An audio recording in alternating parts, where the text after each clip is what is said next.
Minkejja li fl-aħħar snin il-Partit Nazzjonalista ħoloq bosta skemi li jduru jew saħansitra jiksru il-liġi tal-finanzjament tal-partit fosthom l-iskema ċedoli, l-iskema tal-pagi mħallsa mill-privat u l-iskema ta' dħul li kellu minn fondi tal-Unjoni Ewropea, il-qagħda finanzjarja tiegħu baqgħet sejra mill-ħażin għall-ar.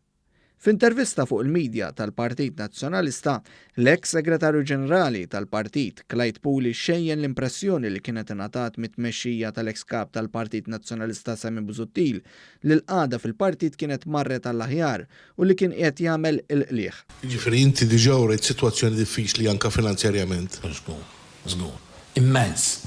Immens. Dan minkejja li l-ewwel azzjoni li kienet ħadet it-tmexxija ta' Busuttil meta ħadd tmun tal-partit kienet li tkeċċi bosta ħaddiema mill-istamperija.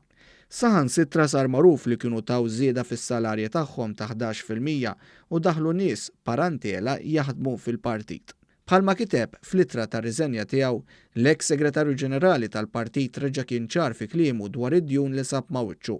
Mażra ma saqajn il-partit, mażra li ma tħallikx timxi l-qudiem. Ġifieri aħna ħafna drabi spiċċajna irridu nħallsu d-dejn ta' blura minflok nagħmlu xi ħaġa għal qudiem.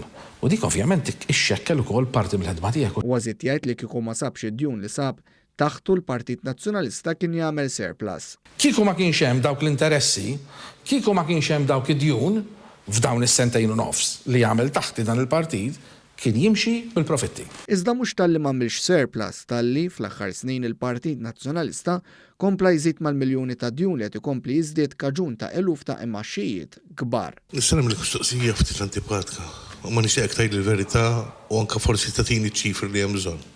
X'inhi s-sitwazzjoni finanzjarja? Is-sitwazzjoni finanzjarja hija waħda diffiċli ħafna. Minix se nagħtik ċifri ma tajthomx. Minti sejjaħtilha mażra. Hija mażra. Hija kbira ħafna u hija mażra. Nerġa' ngħid mhux biss għax sar miljuni ta' dejn għaliex hemm mijiet ta' eluf ta' interessi.